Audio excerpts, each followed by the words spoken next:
और इस्लाम ने अंदर के अमाल को भी हमें ठीक करने का हुक्म दिया है। अंदर के अमाल क्या हैं? दिल के अमाल। आज एक बहुत बड़ा मसला ये है कि दिल की चाहतों और दिल की ख्वाहिशात को कि किससे मोहब्बत करनी है किससे नहीं करनी, इसका भी लिबरल लोगों के पास कोई क्राइटेरिया, कोई मायार नहीं है। इस्लाम ने इस बारे में भी हमें बड़ी जबरदस्त हिदायत दी हैं। तो अंदर के जो अमाल है ना, आज जिस अमल पे मैं थोड़ी सी बात करूंगा आपके सामने, उनमें एक अमल जो इंसान की जिंदगी को तबाह बर्बाद कर देता है, उसे बदअखलाक बना देता है, वो है गजब, गुस्सा गैर जरूरी। आज आपने बात बात पे देखा होगा, बाज लोग हर वक्त ऐसे रहते हैं जैसे तवे पे बैठे हुए हों। होता है कि नहीं होता? क्या ख्याल है भाई? ऐसे लगता है जैसे ही कहां बैठे हुए हैं, इतने गर्म रहते हैं हर वक्त। घर में जब आएंगे बच्चे खुश होने के बजाय टेंशन में। अब्बा आ गए घर में, अम्मा आ गई, अब पिटेंगे हम। लबो लहजा ऐसा है कि हर वक्त डांट डपट, गालम गलोच, जरा जरा सी बात पे हाइपर हो जाना, एकदम भड़क जाना।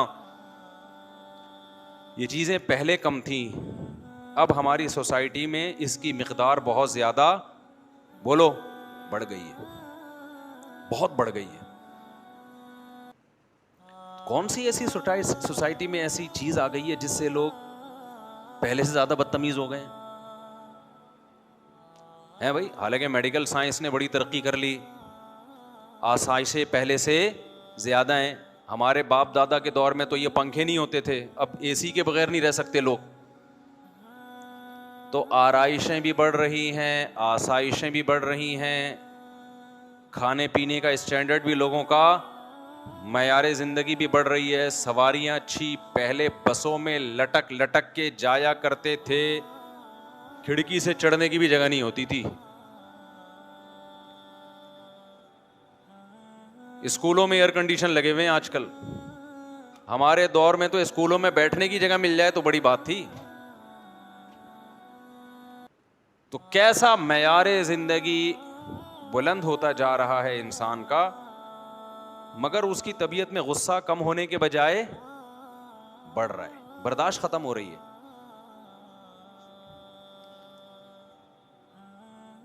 इस्लाम का हुक्म है कि आप अपने अंदर बर्दाश्त पैदा करें। अगर ये इस्लाम का हुक्म ना होता, सिर्फ मेडिकल साइंस की बात होती, तो मैं इसको जुम्मे के टॉपिक में न छेड़ता। नबी सल्लल्लाहु अलैहि वसल्लम की खिदमत में एक सहाबी हाजिर हुए, अर्ज़ किया, या रसूल अल्लाह, मुझे नसीहत कीजिए। सहाबी का शायद ये ख्याल हो कि आप फरमाएंगे नमाज टाइम पे पढ़ा करो, ज़कात टाइम पे दिया करो, ये भी ज़रूरी है, इसका तो ये तो इस्लाम के अरकान है। लेकिन नबी ने उनको ये नसीहत नहीं की। आपने फरमाया, ला तग़ज़ब, गुस्सा मत किया करो। अर्ज़ किया, या रसूल अल्लाह, मज़ीद कोई नसीहत कीजिए। चलो ये वाली तो मेरी समझ में आ गई है, गुस्सा नहीं करना है। और मज़ीद कोई? आपने फरमाया, ला तग़ज़ब, दूसरी नसीहत भी यही है कि गुस्सा, बोलो, मत करो।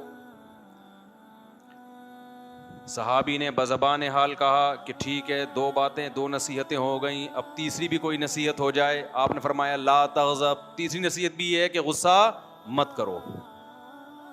फरद्ददा मिरारा, बार बार नबी सल्लल्लाहु अलैहि वसल्लम इन अल्फाज को रिपीट करते रहे, गुस्सा मत करो, गुस्सा मत करो, गुस्सा मत करो।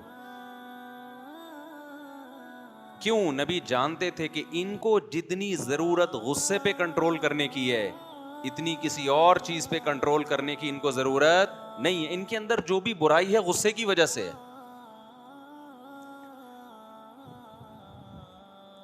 कुरान में अल्लाह ताला ने जो अहले जन्नत की सिफात बयान की हैं, कि जिन लोगों को दुनिया में देखना हो कि जन्नती कैसे होते हैं, तो उनकी कुछ क्वालिटीज़ होती हैं, उन क्वालिटीज़ को देख के अंदाज़ा लगा लिया करो कि ये कहाँ जाएगा, जन्नत में जाएगा या जहन्नम में जाएगा। हमें पहले से किसी का पता है कि कौन जन्नत में जाएगा कौन जहन्नम में जाएगा? बताओ भाई। पता है पहले से? नहीं पता ना। लेकिन कुछ अलामतें होती हैं। आप सऊदी अरब में जाओ, हमें नहीं पता होता इसमें मुल्की कौन है गैर मुल्की कौन है, लेकिन जिसने लाल यूं डाला हुआ है, बड़ा सा जुब्बा है और रस्सा ऐसे करके डाला हुआ है, तो गालिब ये है कि ये यहाँ का मकामी सऊदी है। और जो बेचारा शलवार कमीज में घूम रहा है, टेढ़ी मेढ़ी सी टोपी है उसकी, ऐसे लग रहा है कि जैसे कर्जा मांगने आया हुआ है, तो समझ जाओ कि ये क्या है। ज्यादातर 100% नहीं, ये इंडियन या पाकिस्तानी है। हालांकि यकीन नहीं होता, ऐन मुमकिन है कि सऊदी ने शलवार कमीज शो के लिए पहन के देखा हो कि क्या लग रहा है, लेकिन अलामतों से अंदाजा हो जाता है। अंदाजे के लिए अलामतें होती हैं। अक्सर मालदार लोगों की ड्रेसिंग से पता चल जाता है कि ये पैसे वाले हैं, हालांकि हमने उनकी जेबों को टटोल के नहीं देखा होता। गरीब आदमी की ड्रेसिंग से पता चल जाता है कि इसकी जेब में पैसे के अलावा सब कुछ है, हालांकि हमने जेबों को टटोल के नहीं देखा होता। आपने सुना होगा ना, भाई तू तो शक्ल से ही गरीब लगता है, सुना होगा ना ये लफ्ज। तो अलामतें हैं ना, अलामतें, उनसे बहुत चीजों का इंसान को आइडिया हो जाता है। तो अल्लाह मियाँ ने जन्नत में कौन जाएगा और कौन जहन्नम में जाएगा, यकीनी तौर पर तो सिर्फ हमें पैगंबरों के बारे में बताया कि पैगंबर सारे जन्नत में जाएंगे, और सहाबा के बारे में बताया कि जन्नत में जाएंगे। बाकियों के बारे में मुझे और आपको नहीं पता कि कौन जन्नत में जाएगा और कौन जहन्नम में। ना आप मुझे देख के यकीन से कह सकते हो, ना मैं आपको देख के, लेकिन अल्लाह ने कुछ अलामतें बता दी हैं, है भाई, कि ये वाली अलामतें जिन लोगों में पाई जाएं तो गालिब ये कि ये कहां के लिए बने हैं, जन्नत के लिए बने। और ये वाली अलामतें जिन लोगों में पाई जाएं तो यकीनी तौर पे तो नहीं कह सकते, लेकिन गालिब ये है कि ये कहां जाएगा, जहन्नम में। क्योंकि जहन्नम में यही इसी डिजाइन के लोग जाते हैं। समझते हो? अब वो डिजाइनिंग क्या है, बहुत सारी चीजें हैं। अल्लाह मियाँ ने सबसे पहले नमाज का जिक्र किया कि जिसको 5 टाइम मस्जिदों में हाजिरी देते हुए देखो, तो गालिब क्या है कि ये किसके लिए बना है, जन्नत के लिए बना है। सबसे ज्यादा तो इसमें नमाज को फोकस किया गया है। ये जाहिरी अमाल है, जाहिरी। लिहाजा जो मस्जिदों में हाजिरी नहीं देता, नमाज नहीं पढ़ता, तो जाहिरी जो अलामत है ना, उससे कुछ बातनी अलामत है, कुछ जाहिरी है। मैं जाहिरी अलामत की बात कर रहा हूं। तो जो नमाज ही नहीं पढ़ता, तो गालिब क्या है कि ये किसके लिए बना है, जन्नत के लिए, जहन्नम के लिए। गालिब ये है, यकीनी फतवा नहीं दे सकते हम। अलामतें कौन सी हैं, जहन्नम वाली अलामतें।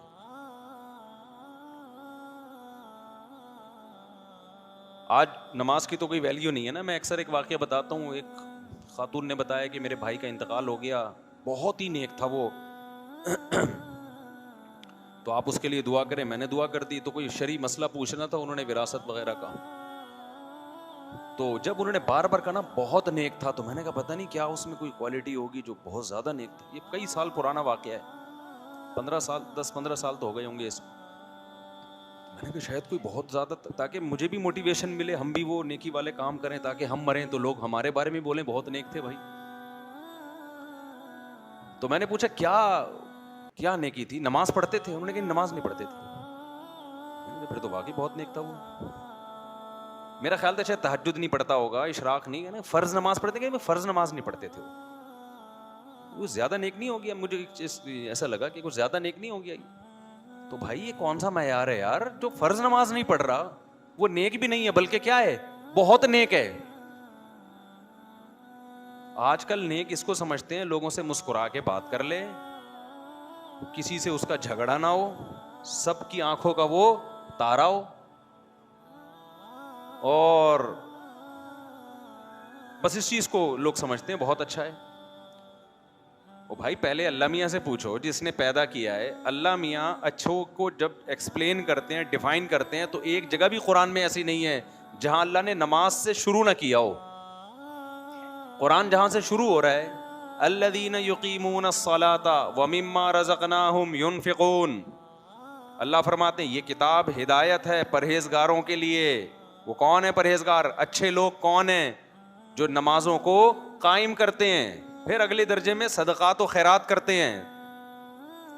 कंजूस आदमी अल्लाह की नजर में अच्छा बोलो नहीं। बेनमाजी अच्छा नहीं है, कंजूस अच्छा नहीं है। मेरी और आपकी नजर में अच्छा हो सकता है कि यार बहुत अच्छे तरीके से मिलता है, जब पैसे मांगो दे देता है हमें। तो अल्लाह मियाँ ने सबसे पहले किस चीज को रखा है? नमाज को। ये ज़ाहिरी अमाल में, बातनी की मैं बात कर रहा हूं, लिहाजा आज मैं बातनी को ज्यादा फोकस करूंगा। तो जहां अल्लाह ने अच्छे लोगों की अलामतें बयान की, जन्नती लोगों की अलामतें बयान की, उनमें एक बहुत बड़ी अलामत वल काज़िमीन अल गैज़, ये गुस्से के घूंट को पीने वाले हैं। गुस्से के कड़वे घूंट को बोलो पी जाते। लिहाजा आपको अगर कोई ऐसा बंदा नजर आए जो बात बात पे हाइपर हो जाता है, एकदम रगें फूल जाती हैं, दिमाग ऐसे जैसे अभी चीर फाड़ के बराबर कर देगा, तो हम यकीनी तौर पे किसी पे फतवा नहीं लगाते कि जहन्नम में जाएगा। लेकिन लगता क्या है, कहां के लिए बना है ये?